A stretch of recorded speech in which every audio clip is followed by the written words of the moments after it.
Dan, of course, after the Kennedy assassination was over, you had some experience covering Lyndon B. Johnson. Want to talk about him just a minute and what your memories are of You know, I had covering him? covered then Senator Johnson and later Senate Majority Leader Johnson in the 50s, but I didn't know him. I had no special relationship with him. I barely had any relationship at all. Was only reporter to, powerful politician. I'd covered him during the 50s. I covered him at the ranch when he was in the process of deciding whether to run for president in 1956. Covered the convention and the campaign of 1960, the Kennedy-Johnson ticket. After the assassination of President Kennedy, I was named to be the White House correspondent, the chief White House correspondent, and went to Washington, was posted to Washington full-time as the White House correspondent for the first time. George Reedy was President Johnson's press secretary. It was a important time in American history, but in many ways a tumultuous time. So I came in either late 1963 after the assassination or very early 1964 to cover the White House. And President Johnson was well known both nationally and internationally already, but he was just taking hold as president. There was a rumor that I had been given this post as White House correspondent because I was related to one of his secretaries. It was a Mary Rather from somewhere in central Texas. But while she and I eventually agreed that somewhere back along the family tree there must be some relationship, she didn't know me, I didn't know her. The story was completely, totally untrue. That I was moved to the White House because of our coverage of the Kennedy assassination.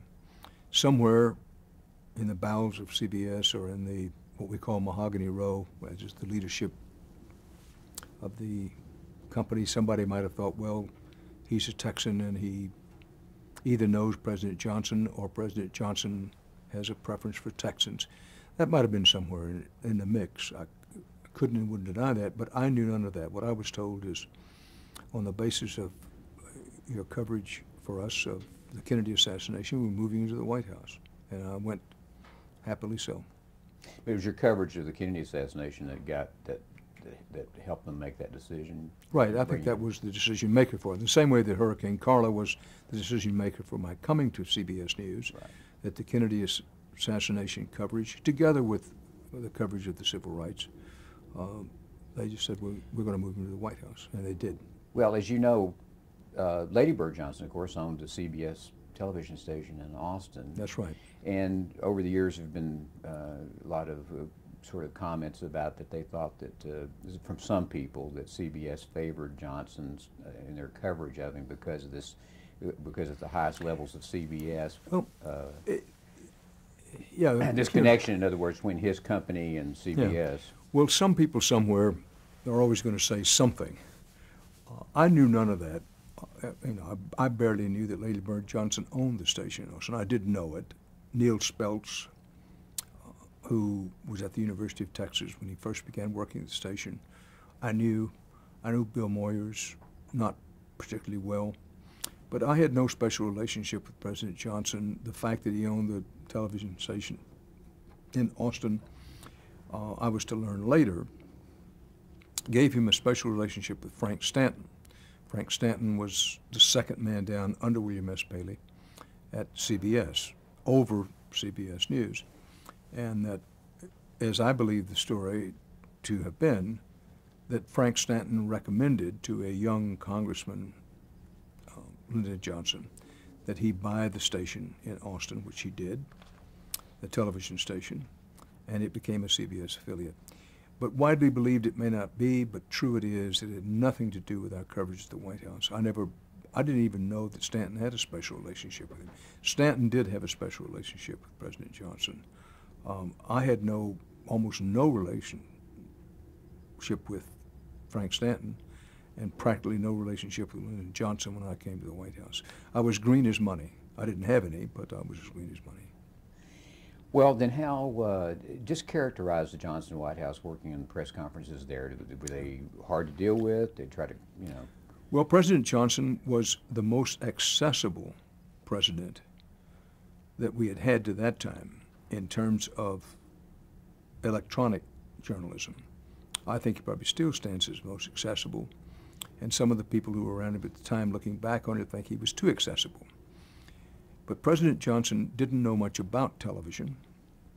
He was not a good television performer, but he realized that he had become president in the midst of the development of the television age. He wanted badly to appear well on television. He envied President Kennedy's ease on television, which he did not have. And we had some humorous moments at the White House with President Johnson trying almost desperately to come across on television as presidential. An example, that Lady Bird Johnson took one look at, I think, the first Johnson news conference when he became president and said, in effect, "Lyndon, your ears look like those of a taxicab's doors open." And almost immediately, there was the no one is to shoot the president from the side. That is, nobody is to have a television shot him from the side because his ears, he did have large ears. And while they did not stick out like this, that when you saw them from the side, they were enormous ears. And they went to great lengths, not for a long time, not to have him shown on television from the side because Lady Bird told him about the ears. He went through several stages of trying to dress for television. He went through a stage where he tried to dress as the Westerner, which Ronald Reagan pulled off much later.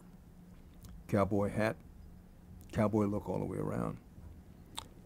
Well, while one could say that President Reagan was primarily what we call in Texas a windshield cowboy, and that is that while he could ride horses, and by the way, to President Reagan's credit, he never tried to convince anybody he knew a lot about cows and cattle. Lyndon Johnson did.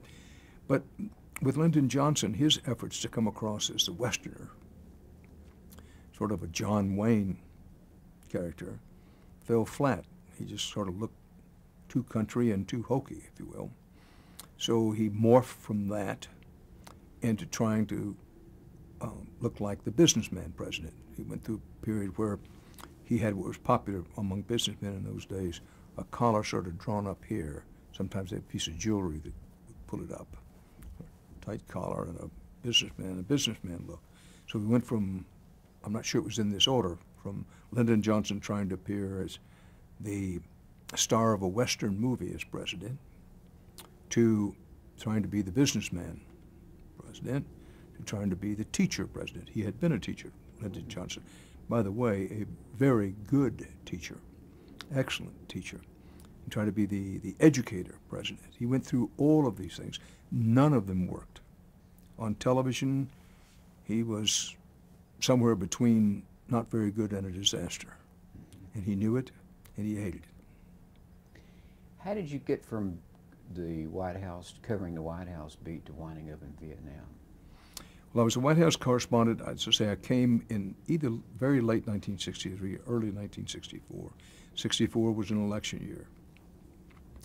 And we went through the election year, and a couple things happened. Dick Salant, who was the president of CBS News when I was hired, was pulled back across to corporate headquarters, Black Rock, named after the building, the CBS building in New York, and Fred Friendly became the president of CBS News. This was in late 1964.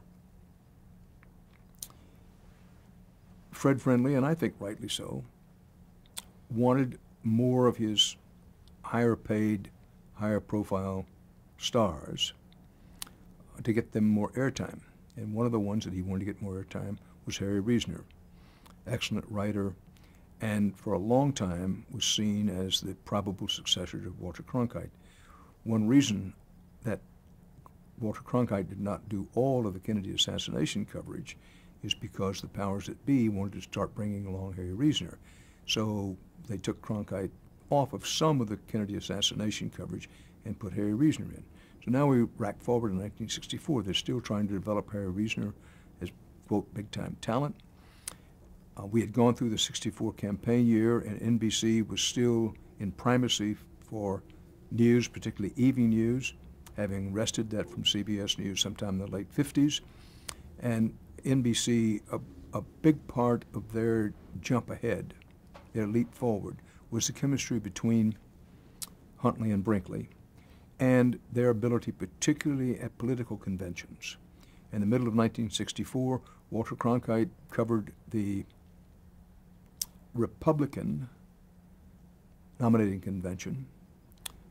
The ratings were not good. Fred Friendly, who had just come in as president of CBS News, took Walter Cronkite off of that and put in a combination of Roger Mudd and Robert Trout for the Democratic convention. All of this was happening, and it plays into the background of how I got to Vietnam. Near the end of 1964, Friendly made a decision, and what he told me is, Dan, you're good, but you're still on the grow. I want to put Harry Reasoner in as our chief White House correspondent, and we're going to move you. I was disappointed, but I wasn't crushed about it. I loved covering the White House. I thought I'd done a good job during the conventions and the campaign, but I wasn't perfect. I wasn't crushed about that, and I told Mr. Friendly when he told me that he wanted to take me out of the White House, and he put the best possible face on it. He said, I think it's time for you to get some overseas coverage. And they tell me, meaning Ernie Eliza and others who had hired me, that you've long wanted to become a foreign correspondent, and I want to make you that, and that'll be important to your development. So we're going to continue to bring you along, but in effect, Harry Reasoner is well ahead of you, and we'll develop him. So they were determined to make the change at the White House to put Harry Reasoner in my stead. And I told Fred Friendly, if you're going to move me, let me go cover the war, the Vietnam War in 1964. The American involvement in the war had been growing and growing fairly steadily since late 61, 62, but was not yet at a high level of involvement. But anybody within any repertorial sense could see it had the potential to develop in one of the most important stories of our time. I first asked him to send me to Vietnam, and then I begged him to send me to Vietnam. I think Fred Friendly wanted to do that, but there were two things. First of all, they were not at that time sending anybody married with children into Vietnam, with the exception of the late, great CBS News correspondent Peter Kalish, who was based in Tokyo and had been an important person in convincing CBS News to, again, try to franchise that story, try to become a leader on the story. But I remember Fred Friendly called me, and he said, Dan, if it were left strictly up to me, I'd give you your wish to go to Vietnam. And then he explained to me the two reasons why he wasn't going to do it. I was disappointed about that, because I really wanted to go. And he said, I'm going to send you to London. The London Bureau, a historic CBS News bureau, because it's where Ed Murrow really founded electronic journalism as we know it. A long line of rightfully legendary CBS News correspondents that had the bureau. In those days, every bureau had as its chief a correspondent. The company rule was correspondents would be chief of the bureaus. That changed as bureaus grew in the late 1960s, and they felt they needed to bring managerial types in so the correspondents could go out. But Fred Friendly insisted I go to London, and he said, I want you to go for at least 2 years, and I want you to become the best foreign correspondent we've ever had. I'm saying to myself, yeah, Murrow, Severide, Collingwood, Howard K. Smith, Winston Burdett, fat chance. But they moved me and my family to London to succeed Alexander Kendrick. Alexander Kendrick had covered the Russian front during World War II. He was a terrific newspaper man, great radio correspondent, and a very good television correspondent, but he was beginning to get up in years. He wore, because of his eyesight, thick glasses and was not seen as, quote, the ideal television correspondent. So they moved me to London. I was chief of the London bureau. and I moved to London in very early 1964. Now, when I was in London, I poured myself into it, but I was watching the war in Vietnam, and the American involvement was escalating and escalating fairly quickly. It had not yet reached the full escalation of American forces, but I watched it. Bill Leonard, who was a former CBS correspondent who'd become an executive by that time, came through Europe. He came by to see me. I asked him and begged him to send me to Vietnam, and said, it's the best running story in the world right now. It's going to become a bigger story. He knew that. A lot of people knew it by that time. And basically said to me, I know you asked before to go. I'm impressed by how badly you want to go, and I'll go back to New York and see what I can do. And this was in sometime, I think, in the spring of 1965.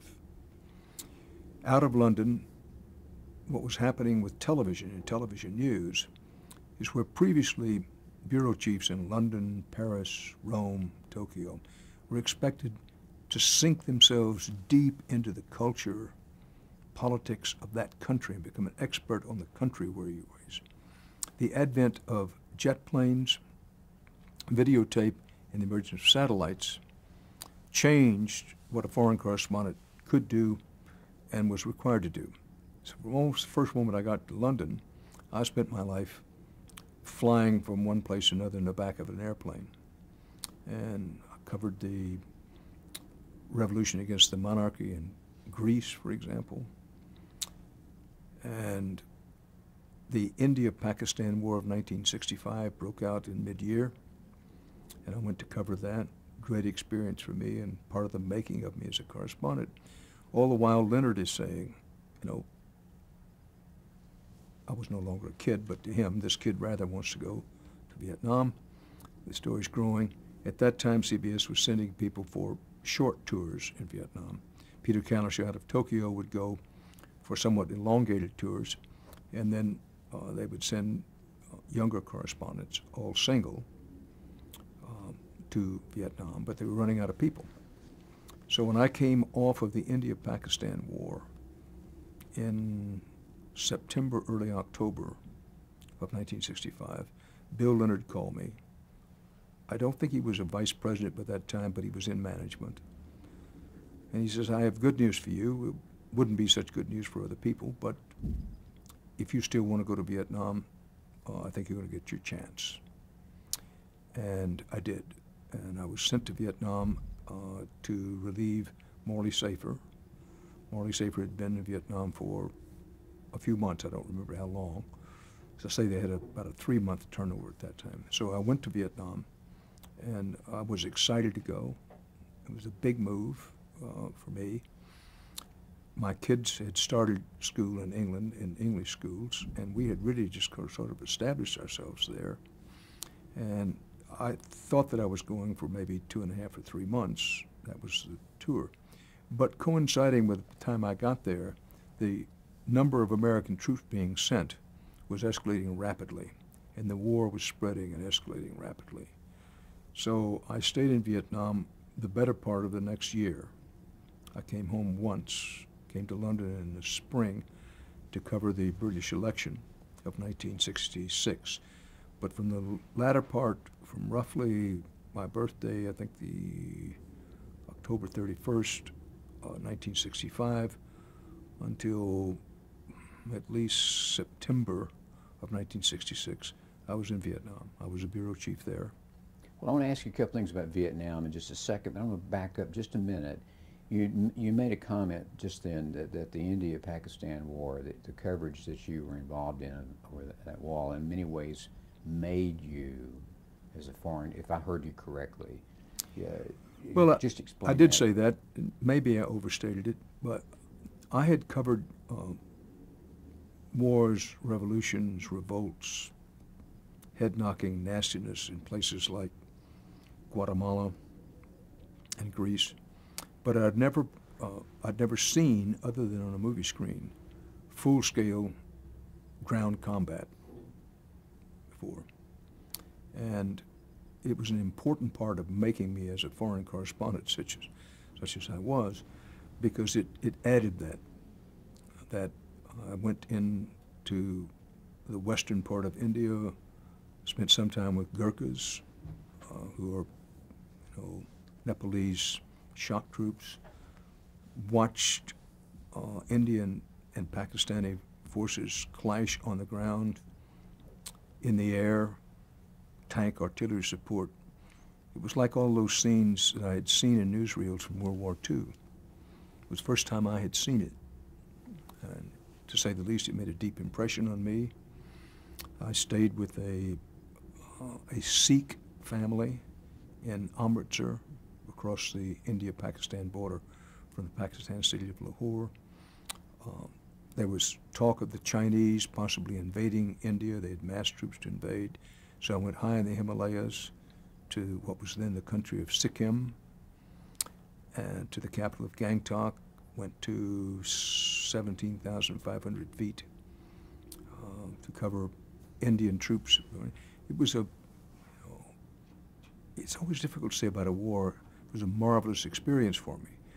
But in deepening and broadening me as a correspondent, as a foreign correspondent, it did that. And certainly an experience that you could draw on in the future. That's right. I went almost immediately to Vietnam. Yeah. And it was a great help in that. So I would say to you that I did, not to lengthen this out, but I wish that I had had more classical education. Wish I had read more of Herodotus and Caesar before going to Vietnam. I would have been a better prepared correspondent had I done that, but I didn't. And Vietnam, from the day I got there, was another, widening of the eyes, sharpening of the jaw. Just everywhere you turned, terrible things were happening, but there was a story everywhere you turned as well. Mm-hmm. One of the issues, of course, about CBS coverage of Vietnam was its relationship, the CBS News relationship with the federal government, the United States government, Right. and the military in particular. Characterize your relationship with the military in trying to cover that war. Was there censorship? Did you have problems with them? Wasn't sensitive, and I didn't have problems. You never met anybody who had more respect for American fighting men and women than I do.